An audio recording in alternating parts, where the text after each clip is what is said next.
আসসালামু আলাইকুম ওয়া রাহমাতুল্লাহি ওয়া বারাকাতুহু।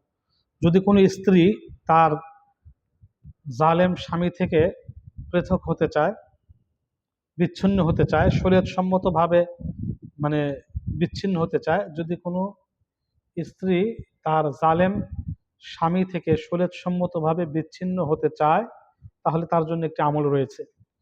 কোরআনে কারিমের এই আয়াত, ইয়াওমা লা তামলিকু নাফসুন লিনাফসিন শাইআ ওয়াল আমরু ইয়াওমাইযিল লিল্লাহ। আবারও বলছি, ইয়াওমা লা তামলিকু নাফসুন লিনাফসিন শাইআ ওয়াল আমরু ইয়াওমাইযিল লিল্লাহ।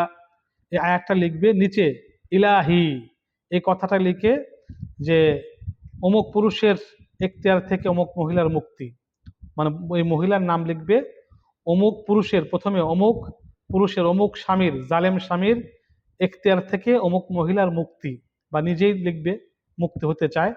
তাহলে এই আয়াতটা, কোরআনে কারিমের এই আয়াতটা কাগজে লিখে নিচে ইলাহি শব্দ লিখে নিচে অমুক পুরুষের হাত থেকে অমুক মহিলা বা আমি আমার স্বামী থেকে মুক্ত হতে চাই, এই কথাটা লিখে যে কোনো একটা গাছের ডালে, মানে বাতাসে ওরে এরকম একটা গাছের ডালে বেঁধে রাখবে।